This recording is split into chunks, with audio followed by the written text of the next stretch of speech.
Good morning बच्चों।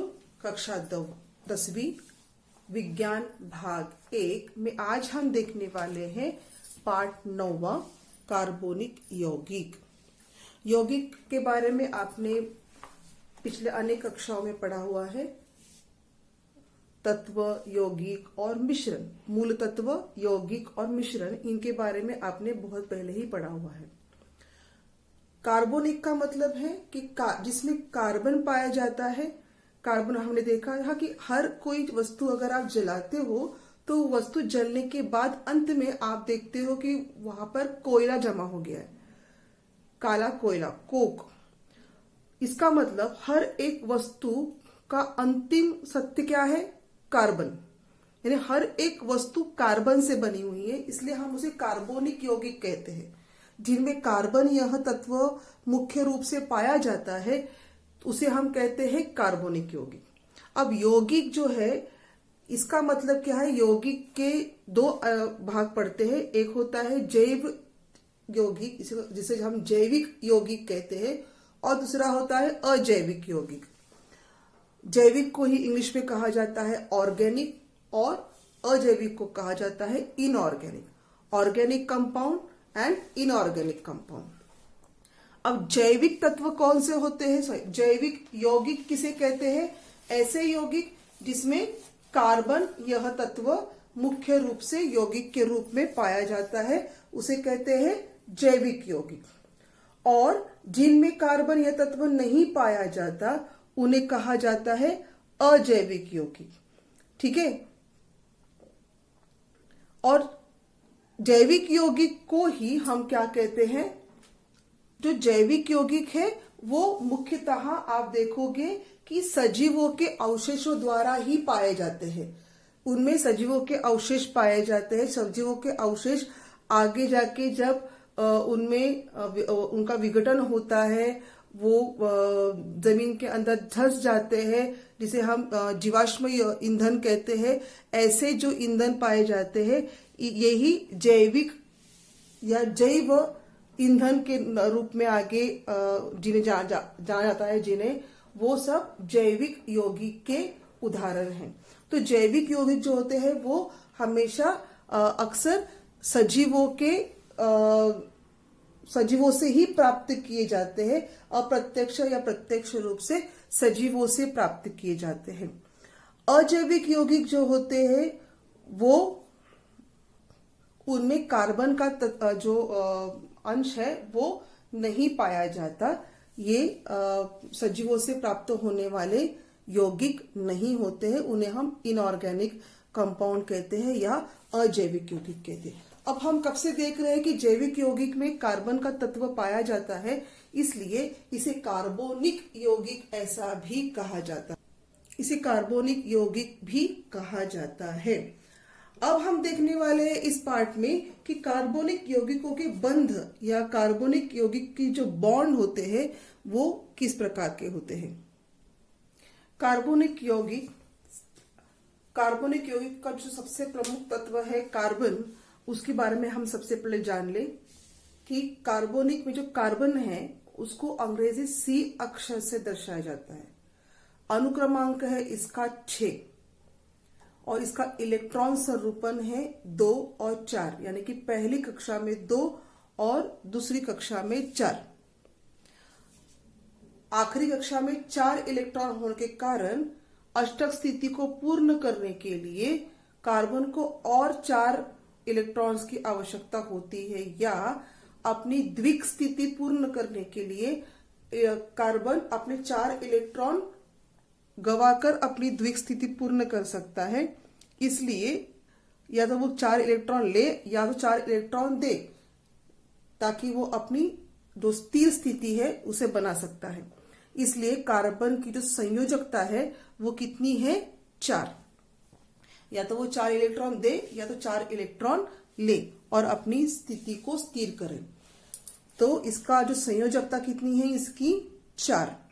अब carbon के जो यौगिक होते हैं, कार्बनिक यौगिक, इसके कुछ गुणधर्म हैं जो हमने पिछली कक्षा में पढ़े हुए हैं। क्या गुणधर्म है इनके? तो सबसे पहला गुणधर्म है इसका कि कार्बनिक यौगिक का द्रवनांक और जो क्वथनांक होता है, ये द्रवनांक और क्वथनांक सबसे क्या होता है, कम होता है। कार्बनिक यौगिक का द्रवनांक और उसका क्वथनांक सबसे कम हो। कार्बनिक यौगिक के गुणधर्म देखो।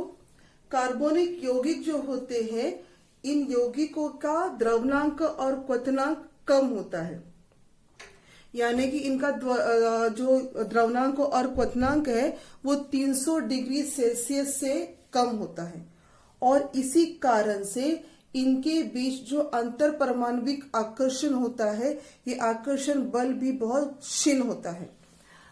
तीसरा इनका गुणधर्म है कि कार्बनिक यौगिक जो है ये विद्युत के कुचालक होते हैं।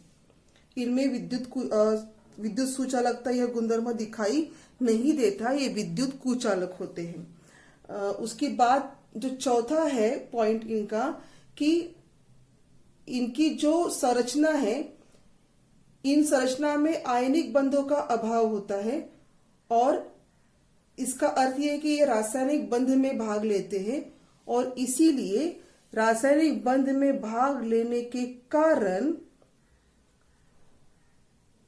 इनमें आयनों की निर्मित नहीं होती। देखो ये विद्युत कुचालक है, यानी कि विद्युत इनमें इलेक्ट्रिसिटी पास नहीं होती। इलेक्ट्रिसिटी को का जो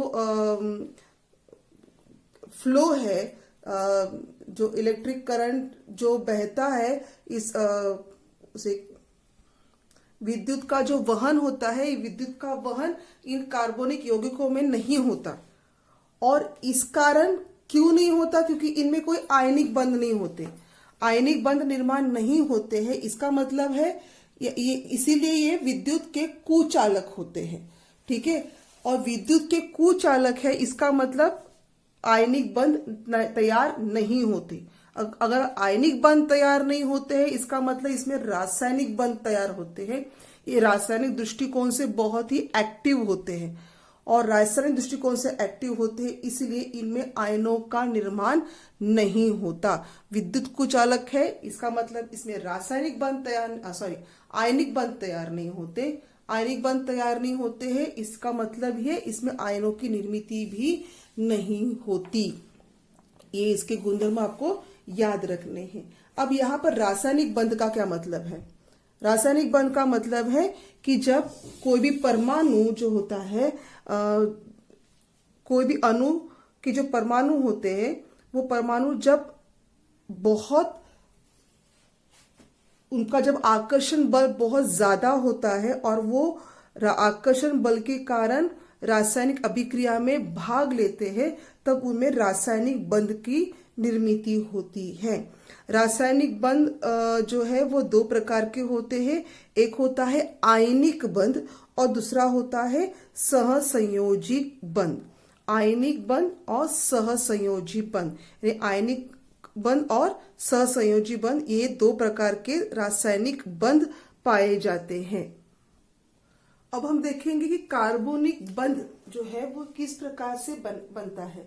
ध्यान दें, यहाँ पर कार्बन का जो अनुक्रमांक है वो है 6, यानी कि कार्बन का इलेक्ट्रॉन स्वरूपन हो गया 2, 4। आपको इलेक्ट्रॉन स्वरूपन कैसे बनाया जाता है ये हमने कक्षा 8वीं में और 9वीं में सिखाया था। दोबारा एक बार देखते हैं। बीच में जो है यहाँ पर केंद्रक स्थान में प्रोटॉन रखे होते हैं, प्रोटॉन पाए जाते हैं, और प्रोटॉन के चारों ओर इलेक्ट्रॉन घूम रहे होते हैं।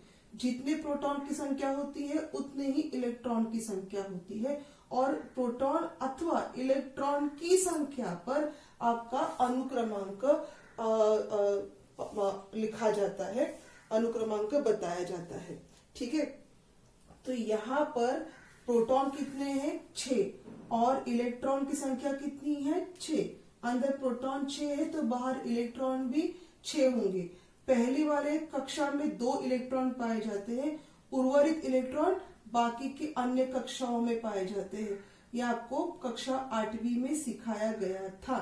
हाँ, आपको अगर याद नहीं आ रहा हो तो दोबारा एक बार देखते हैं कि यहाँ पर होता है आपका प्रोटॉन, इलेक्ट्रॉन अलग अलग कक्षाओं में घूम रहे होते हैं, जितने प्रोटॉन की संख्या होती है उतने ही इलेक्ट्रॉन की संख्या होती है।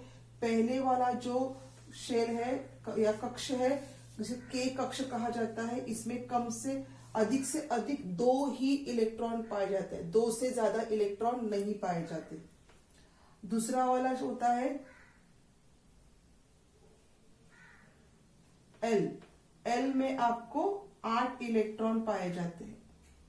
फिर होता है एम में अधिक से अधिक 18 इलेक्ट्रॉन पाए जाते हैं। ठीक है, इस प्रकार से इनका वितरण होता है इलेक्ट्रॉन्स का। एक बात ध्यान में रखो कि जो सबसे आखिरी वाला शेल होता है, या जो सबसे आखिरी वाला जो कक्षा होती है, उस कक्षा में 8 इलेक्ट्रॉन अगर हो, कम से कम 8 इलेक्ट्रॉन हो, तो वो जो अणु है वो स्थिर हो जाता है, जिसे कहते हैं इलेक्ट्रॉन की अष्टक स्थिति को पूर्ण करना। ठीक है, या तो इलेक्ट्रॉन अपनी अष्टक स्थिति पूर्ण करके, यानी कि आउटर शेल में, यानी कि आपके बाहरी कक्षा में 8 इलेक्ट्रॉन रखकर अपने आप को स्थिर बना सकता है। यानी कि स्थिर का मतलब क्या है, किसी भी रासायनिक अभिक्रिया में भाग न लेना, न्यूट्रल। ठीक है, रासायनिक अभिक्रिया में भाग न लेने के लिए, न्यूट्रल बनने के लिए वो क्या कर सकता है, अपनी या तो अष्टक स्थिति पूर्ण करे, यानी कि बाहर की कक्षा में या तो 8 इलेक्ट्रॉन रखे, या अपनी द्विक स्थिति पूर्ण करे, यानी कि अंदर वाली कक्षा में 2 इलेक्ट्रॉन रखे, या तो 8 इलेक्ट्रॉन रखे अधिक से अधिक, या तो 2 इलेक्ट्रॉन रखे, जिसे कहते हैं अष्टक स्थिति पर पूर्ण करना या तो द्विक स्थिति पूर्ण करना। ठीक है, यहां तक की बात आपको पता है, आपको 8वीं 9वीं में सिखाया गया है। अब देखते हैं कार्बन की तरफ आ जाओ। कार्बन में आप देख रहे हो कि अंदर वाले कक्षा में 2 इलेक्ट्रॉन हमने वितरित किए हैं, बाकी बचे हुए इलेक्ट्रॉन हमने बाहर की कक्षा में वितरित किए हैं, यानी कि आउटर शेल में बाहरी कक्षा में 4 इलेक्ट्रॉन रखे हैं। अब कार्बन के सबसे नजदीक वाला जो राजवायु है वो है हीलियम, और दूसरा है नियॉन। नियॉन के बारे में हम बाद में देखते हैं, पहले आप हीलियम की तरफ जाइए। अब कार्बन को अपने आप को स्थिर बनाने के लिए, कार्बन ही नहीं कोई भी तत्व हो, अपने आप को स्थिर बनाने के लिए उसके नजदीकी राजवायु की तरह अपने आप को बनाने की कोशिश करता है। राजवायु की तरह क्यों बनाएगा, क्योंकि राजवायु जो है वो निष्क्रिय वायु होते हैं, नोबल गैस जिसको कहते हैं, जो किसी भी रासायनिक अभिक्रिया में भाग नहीं लेते, क्योंकि उनकी अष्टक या द्विक स्थिति पूर्ण हो चुकी होती है। ये आपको सिखाया गया है। तो हीलियम जो है ये कार्बन का सबसे नजदीकी राजवायु है। तो कार्बन क्या करेगा, हीलियम की तरह बनने की कोशिश करेगा, यानी कि अगर कार्बन को हीलियम की तरह बनना है तो कार्बन को क्या करना पड़ेगा, कार्बन को अपनी द्विक स्थिति, हीलियम की द्विक स्थिति पूर्ण है ना, तो कार्बन को भी अपनी द्विक स्थिति पूर्ण करनी होगी, तब जाके कार्बन स्थिर बन जाएगा। अब कार्बन को द्विक स्थिति पूर्ण करने के लिए क्या करना होगा, कार्बन को अपने जो 4 इलेक्ट्रॉन्स हैं इन्हें त्यागना होगा। क्या करना होगा, कार्बन को अपने 4 इलेक्ट्रॉन्स को त्यागना होगा, यानी कि कार्बन क्या करेगा, अपने 4 इलेक्ट्रॉन्स त्याग देगा।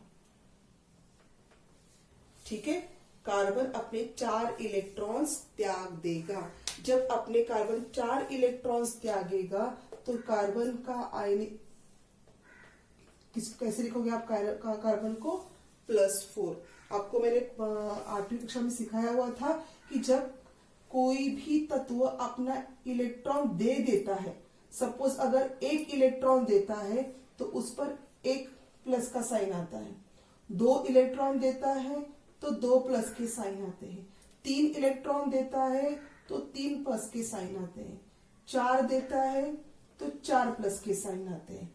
इसको कहते हैं धन आयन, और अगर माइनस साइन आए तो कहते हैं ऋण आयन। ठीक है, तो ऐसे में यहां पर कार्बन अपने 4 इलेक्ट्रॉन देकर अपनी द्विक स्थिति को पूर्ण कर सकता है। ठीक है, पर यहां होता यह है कि आप देखिए, आप देख सकते हो, सपोज अगर कार्बन ने अपने 4 इलेक्ट्रॉन दे दिए तो कार्बन का ये आउटर शेल यहां से निकल जाएगा, ठीक है। और क्या बन जाएगा, कार्बन की द्विक स्थिति पूर्ण हो जाएगी। अब कार्बन के अंदर केंद्रक में 6 इलेक्ट्रॉन है, 6 प्रोटॉन है और बाहर केवल 2 ही इलेक्ट्रॉन हैं। यानी कि यहां पर कार्बन का जो केंद्र है वो और कार्बन की कक्षा, इनमें समतोल नहीं बन रहा, क्योंकि कार्बन के पास अभी यहां पर 4 प्रोटॉन्स ज्यादा हो गए हैं और इलेक्ट्रॉन की संख्या कितनी हो गई है, प्रोटॉन हो गए 4 और इलेक्ट्रॉन हो गए केवल 2।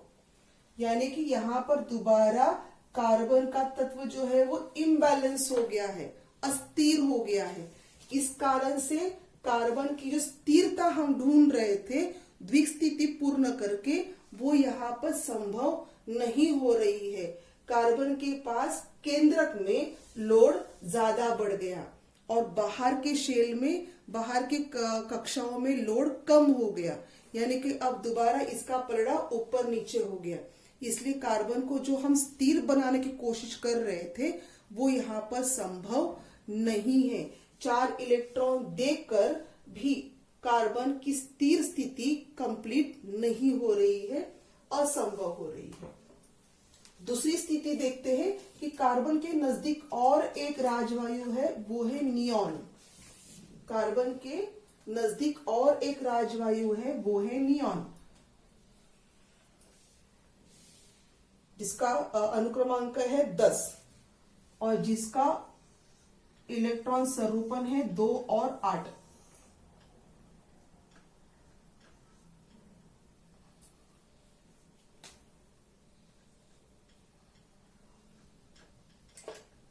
दो अंदर डाल दिए, अंदर के शेल में 2 3 4 5 6 7 और 8, ठीक है। यहां पर नियॉन भी क्या है, स्थिर नोबल गैस है, राजवायु है, निष्क्रिय वायु है। क्यों निष्क्रिय वायु है, क्योंकि उसकी अष्टक स्थिति पूर्ण हो चुकी है। बाहर की कक्षा में 8 इलेक्ट्रॉन है, अष्टक स्थिति पूर्ण हुई है। अब आते हैं कार्बन की तरफ। कार्बन ने हीलियम की तरह बनने की कोशिश की, द्विक स्थिति बनाने की कोशिश की, लेकिन उसे नहीं हुआ, क्योंकि 4 इलेक्ट्रॉन देकर भी कार्बन इम्बैलेंस हो रहा था। कार्बन की स्थिरता बन नहीं रही थी, अस्थिर ही हो रहा था वो, क्योंकि अंदर केंद्रक में 6 प्रोटॉन्स थे और बाहर केवल 2 इलेक्ट्रॉन्स बच गए थे। तो ये अस्थिरता कायम रही, इसलिए कार्बन हीलियम की तरह बिहेव नहीं कर सका, हीलियम की तरह नहीं बना। अब देखते हैं कि क्या कार्बन नियॉन की तरह बन सकता है। तो क्या करेगा कार्बन, यहाँ पर नियॉन की तरह बनने के लिए कार्बन को अब 4 इलेक्ट्रॉन क्या करने पड़ेंगे, लेने पड़ेंगे। क्या करना पड़ेगा, कार्बन को 4 इलेक्ट्रॉन लेना पड़ेगा। ये तो कार्बन का शेल है, आउटर शेल, जिसमें 4 इलेक्ट्रॉन ऑलरेडी है। नियॉन की तरह अपनी अष्टक स्थिति पूर्ण करने के लिए कार्बन के पास 4 इलेक्ट्रॉन कम है, तो कार्बन क्या करेगा, बाहर से किसी और के पास से 4 इलेक्ट्रॉन मांगेगा। बराबर है, 4 इलेक्ट्रॉन मांग के लेगा।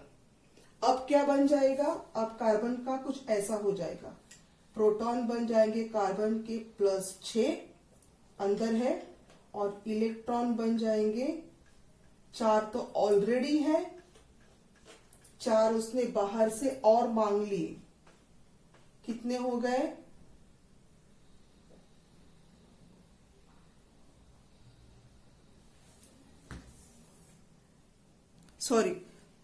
प्रोटॉन कितने हैं, 6, और इलेक्ट्रॉन भी कितने थे, 6, बराबर ना। प्रोटॉन 6 और इलेक्ट्रॉन कितने थे, कुल मिलाकर 6 इलेक्ट्रॉन ऑलरेडी थे, 4 उसने और बाहर से मांग लिए, क्योंकि उसको अष्टक स्थिति पूर्ण करनी थी, है ना। 4 इलेक्ट्रॉन उसने और बाहर से मांग लिए। इस 6 को हम ऐसे लिखिए क्या, तो आपको समझ में आ जाएगा। ये देखो, ठीक है, 2 तो अंदर के हैं, 4 बाहर के हैं, तो 4 की अष्टक स्थिति पूर्ण करने के लिए उसने और 4 इलेक्ट्रॉन बाहर से मांग लिए। अब कुल कितने इलेक्ट्रॉन हो गए, 2 और 2 और 4 6, 6 और 4 10। पूरे कितने हो गए इलेक्ट्रॉन्स, 10 इलेक्ट्रॉन हो गए। और प्रोटॉन कितने हो गए, 6, यानी कि छोटे से घर में ज्यादा मेंबर्स बढ़ गए। 6 प्रोटॉन 10 इलेक्ट्रॉन्स ज्यादा हो गए, 4 इलेक्ट्रॉन एक्स्ट्रा हो गए। 4 इलेक्ट्रॉन रखने के लिए या 4 इलेक्ट्रॉन को पेलने के लिए कार्बन में उतनी ताकत नहीं है, यानी कि 4 इलेक्ट्रॉन कार्बन को भारी पड़ रहे हैं, यहाँ पर ज्यादा हो गए उसके घर में 4 इलेक्ट्रॉन। तो इसका मतलब कार्बन को नियॉन की तरह भी अपनी स्थिति को स्थिर करने के लिए, अपने आप को स्थिर करने के लिए, अष्टक स्थिति बनाने के लिए जो 4 इलेक्ट्रॉन लेने पड़ रहे थे वो भी उससे नहीं पेल रहे। तब भी 4 इलेक्ट्रॉन लेकर भी वो अपनी स्थिर स्थिति नहीं बना पा रहा। इसलिए कार्बन अब नियॉन की तरह भी बिहेव या नियॉन की तरह अपने आप को स्थिर नहीं कर सकता। कार्बन ना तो हीलियम की तरह अपनी द्विक स्थिति पूर्ण कर सकता है 4 इलेक्ट्रॉन खोकर, ना कार्बन नियॉन की तरह अपनी स्थिर स्थिति बना सका 4 इलेक्ट्रॉन लेकर, क्योंकि अस्थिरता उसकी कायम बनी रही। ना वो 4 इलेक्ट्रॉन देकर अपनी स्थिरता बना पाया, ना 4 इलेक्ट्रॉन लेकर अपनी स्थिरता बना पाया। तो कार्बन को अगर अपनी स्थिरता बनानी है तो कार्बन क्या करेगा, कैसे करेगा? तो देखिए कार्बन क्या करेगा। इस स्थिति में कार्बन अपने आप को आयनिक बंध नहीं बना पाया अपना। यहाँ पे कार्बन अपना आयनिक बंध नहीं बना पाया, तो कार्बन अपना सहसंयोजी बंध बनाएगा। सहसंयोजी बंध बनाएगा मतलब क्या करेगा, ना तो कार्बन अपने इलेक्ट्रॉन को देगा, ना कार्बन अब किसी के पास से इलेक्ट्रॉन लेगा। कार्बन यहाँ पर किसी दूसरे के साथ साझेदारी करेगा, यानी कि क्या करेगा,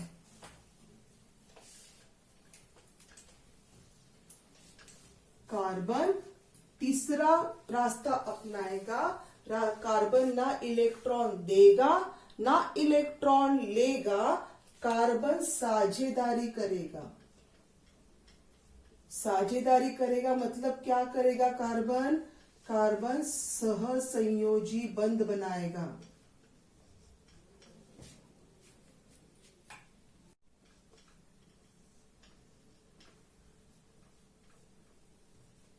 सहसंयोजकीय बंध बनाएगा।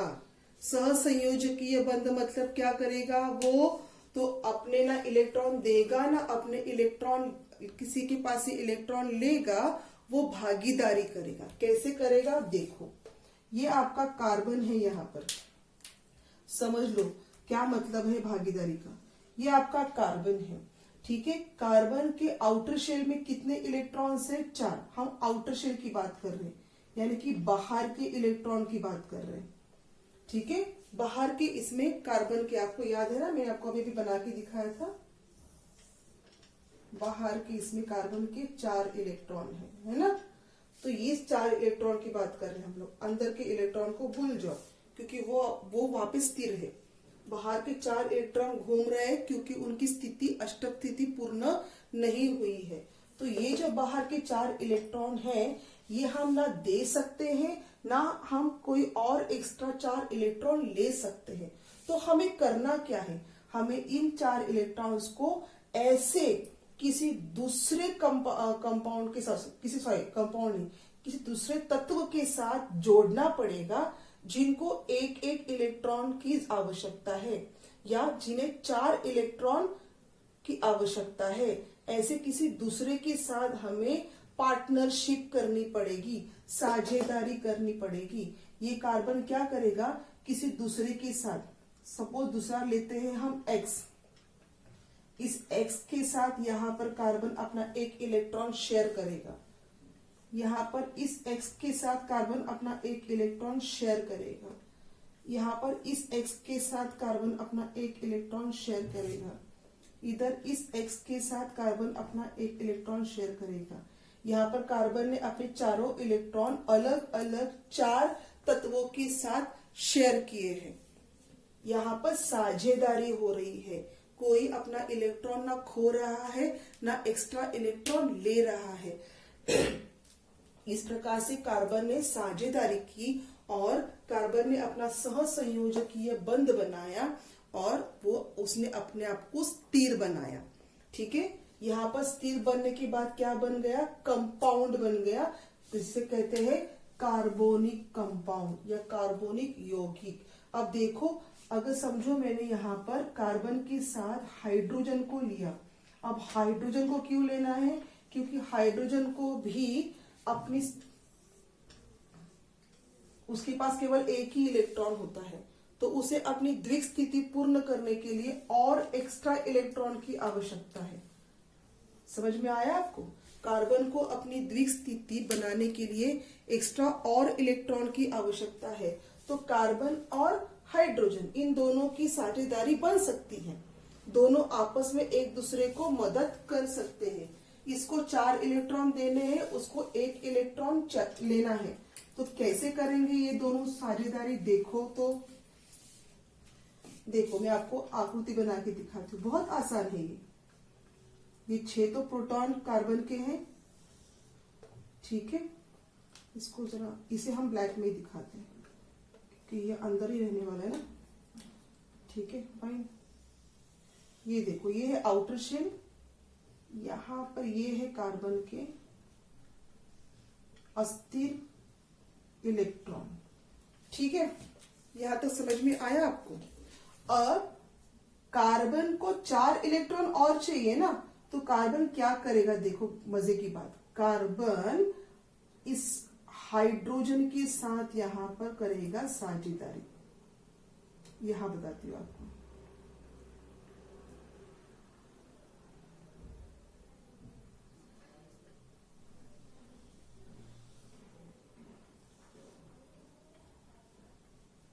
ये हाइड्रोजन है, ये देखो इसने अपना जो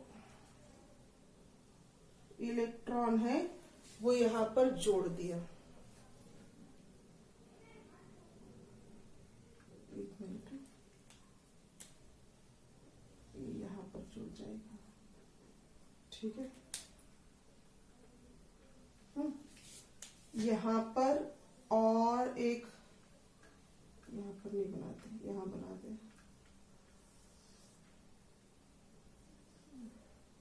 ये कार्बन का, सॉरी ये हाइड्रोजन का, और ये आपके कार्बन का।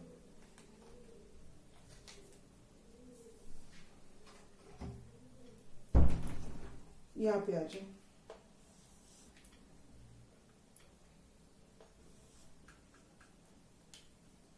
ये देखो, ये है कार्बन का और ये है हाइड्रोजन का। ठीक है, 3 बन गए, और एक बना देते हैं। ये हाइड्रोजन का और ये है कार्बन का। तो इस प्रकार से क्या करेंगे? ये एक मिनट,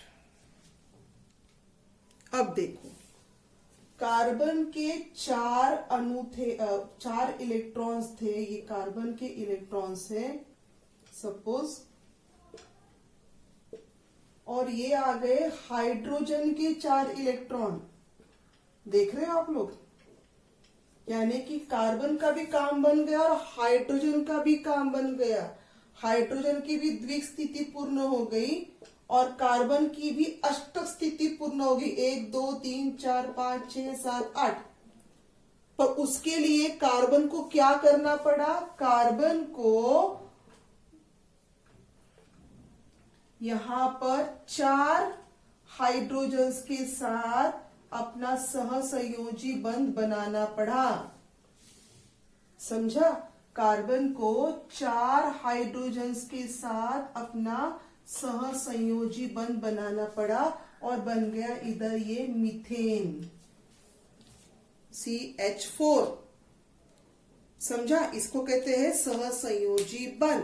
कार्बन का भी काम बन गया और हाइड्रोजन का भी काम बन गया, दोनों का काम बन गया। यहाँ पर सहसंयोजी बंध, 2 इलेक्ट्रॉन की शेयरिंग हो रही ना, ये अपना 1 इलेक्ट्रॉन दे रहा है, ये अपना 1 इलेक्ट्रॉन दे रहा है, इसलिए यहाँ पे 2 पॉइंट्स दिए। यहाँ पर भी 2 इलेक्ट्रॉन्स की शेयरिंग हो रही से 2 पॉइंट्स दिए, यहाँ पर भी 2 इलेक्ट्रॉन की शेयरिंग हो रही से 2 पॉइंट्स दिए।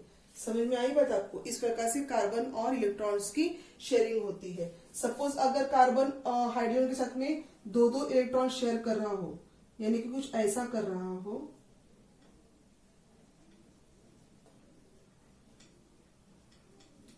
तो इसका मतलब क्या है? कार्बन इसको 2 इलेक्ट्रॉन शेयर करता है, हाइड्रोजन इसको 2 इलेक्ट्रॉन शेयर करता है। इसका मतलब ये हो गया, ये होता है CH2 बॉन्ड। तो यहाँ पे आपको समझ में आया होगा कि सहसंयोजकीय बंध किस प्रकार से निर्माण होता है। और भी कुछ उदाहरण हम देखते हैं यहाँ पर। देखिए ऑक्सीजन के बारे में देखिए। ऑक्सीजन जो है उसका अनुक्रमांक कितना है? 8, यानी इलेक्ट्रॉन स्वरूपन कितना है? 2 और 6। अगर बाहर की कक्षा में 6 इलेक्ट्रॉन है तो अष्टक स्थिति पूर्ण करने के लिए उसको कितने इलेक्ट्रॉन्स की आवश्यकता है?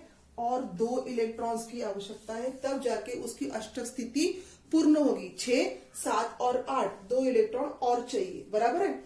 अब ये देखिए, ये है कार्बन का, मैंने इलेक्ट्रॉन स्वरूपन आपको आकृति के जरिए दर्शाया है। अंदर के इसमें 2 इलेक्ट्रॉन है, यहाँ पे 2 लिखे तो यहाँ पर भी 2 इलेक्ट्रॉन हमने अंदर के कक्षा में डाले हैं। बाहर कक्षा में कितने इलेक्ट्रॉन चाहिए? 6, 1 2 3 4 5 6। सेम अणु यहाँ पे दिखाया हमने, सही बात है। 2 इलेक्ट्रॉन अंदर कक्षा में और बाहर के कक्षा में 6 इलेक्ट्रॉन। अब इनको अपनी अष्टक स्थिति पूर्ण करने के लिए इसको भी 2 इलेक्ट्रॉन की जरूरत है और इसको भी 2 इलेक्ट्रॉन की जरूरत है। तो ये 2 बंदे क्या करेंगे? अपने 2-2 इलेक्ट्रॉन्स की शेयरिंग करेंगे। कौन से 2 इलेक्ट्रॉन? ये देखो, ये वाले जो तो अपने 2 इलेक्ट्रॉन है ना, हमने इसको यहीं पे रखा हुआ जानबूझकर ताकि आप इसको शेयर कर सको। ये देखो, इन 2 इलेक्ट्रॉन्स की ये क्या करेंगे? शेयरिंग करेंगे, आपस में बांट लेंगे। तो कैसे बांट के आएगा? देखो यहाँ पर बांटने के बाद ही कुछ ऐसा बन जाएगा। मैं डायरेक्ट आपको सिर्फ आउटर शेल दिखाती हूँ। बांटने के बाद ये कुछ ऐसे हो जाएंगे। ये देखो, 1 2 3 और ये हो गया 4। 1 2 3 4। समझे? तो ये कुछ ऐसे जुड़ जाएंगे 4 बनकर। आपको ये समझा? इसका ये बन जाएगा, यानी कि यहाँ पर कुछ ऐसे हो जाएगा। मैं जैसे इसी को मिटा देती हूँ ताकि आपको समझ में आए। ये आपका शेल जो है ये कुछ ऐसा बन जाएगा और ये शेल भी बढ़ के ऐसा बन जाएगा। 1 2 3 4 5 6 कुछ कर दिया हमने। 1 2 3 4 5 6। हाँ, 1 इलेक्ट्रॉन मैंने मिटा दिया। हाँ। ये 4 इलेक्ट्रॉन इधर और ये 2 इधर आ गए, मुझसे गलती से मिल गया था। ठीक है, तो ये देखो, वो जो 2 इलेक्ट्रॉन हमने रेड में दिखाए थे ना, वो इस प्रकार से अपने आप का आयन सहसंयोजी बंध ऐसे बनाएंगे। अब गिनो, बाहर कितने इलेक्ट्रॉन है? 1 2 3 4 5 6 7 8। यहाँ गिनो कितने हैं? 1 2 3 4 5 6 7 8। और इस प्रकार से ये अपनी अष्टक स्थिति को कंप्लीट करेंगे और आपस में सहसंयोजी बंध बनाएंगे। और क्या बन जाएगा? O+O becomes O2। और इस प्रकार से O2 यानी ऑक्सीजन गैस का परमाणु बन जाएगा। आई बात समझ में आपको? इस प्रकार से ये सहसंयोजी बंध बनते हैं। इसी प्रकार से पानी का भी सहसंयोजी बंध बनता है, क्लोरीन गैस का भी सहसंयोजी बंध बनता है और अमोनिया गैस का भी सहसंयोजी बंध बनता है। तो आपका ये अभी होमवर्क रहेगा कि आपने क्लोरीन, पानी और अमोनिया गैस का सहसंयोजी बंध बनाकर दिखाना है। ठीक है, आप मेरे ख्याल से आपको ये सहसंयोजी बंध यहाँ पर समझ में आ गया होगा कि किस प्रकार से हमने ये सहसंयोजी बंध यहाँ पर बनाया है।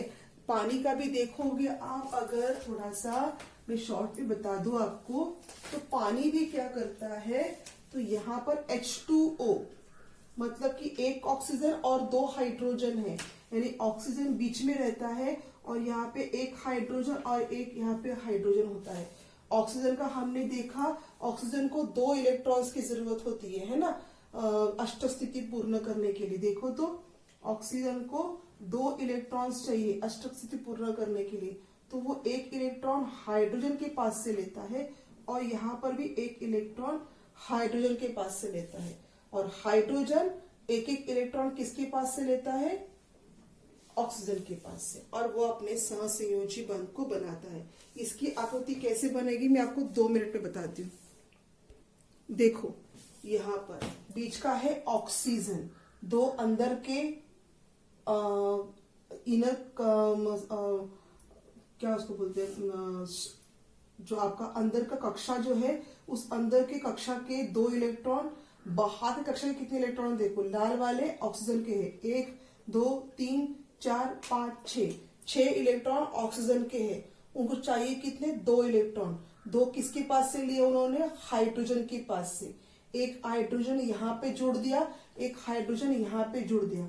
अब देखो आउटर शेल में कितने हैं, 1 2 3 4 5 6 7 8, 6 ऑक्सीजन के, 2 हाइड्रोजन के, ऐसे बन गया ये H2O यानी पानी का सहसंयोजी बंध। ठीक है, हाइड्रोजन के देखो समस्या खुल गई क्या, हाइड्रोजन के पास केवल एक ही था, एक जुड़ गया ऑक्सीजन का।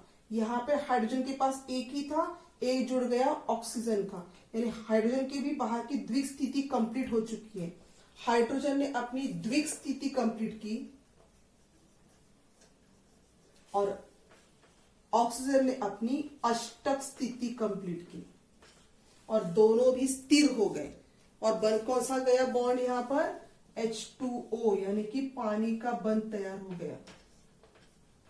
सहसंयोजी बंध किसका तैयार हुआ, पानी का। एक एक इलेक्ट्रॉन दिया है इसलिए बीच में एक ही डैश डाला है। 2 इलेक्ट्रॉन शेयर किए होते तो 2 डैश आते, समझा। 3 इलेक्ट्रॉन शेयर किए होते तो 3 डैश आते। आई बात समझ में आपको। इस प्रकार से ये सहसंयोजी बंध यहाँ पर कंप्लीट होता है।